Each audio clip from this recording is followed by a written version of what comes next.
na ito. At pwede na nating tikman ngayon. Pero ang pinakamaganda, hintayin natin ng 3 weeks bago siya sumarap talaga ng masarap na masarap. So, yan guys. Tapos na natin ang kimchi. Wait, itong maliit yan. Yan. Look at this. Lagyan nating sauce.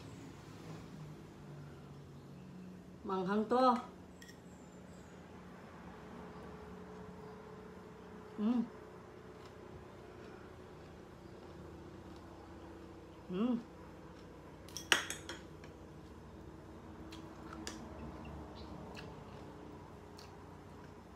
Manghang.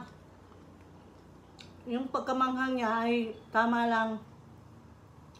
Kasi yun ang request ng anak ko at ng asawa ko.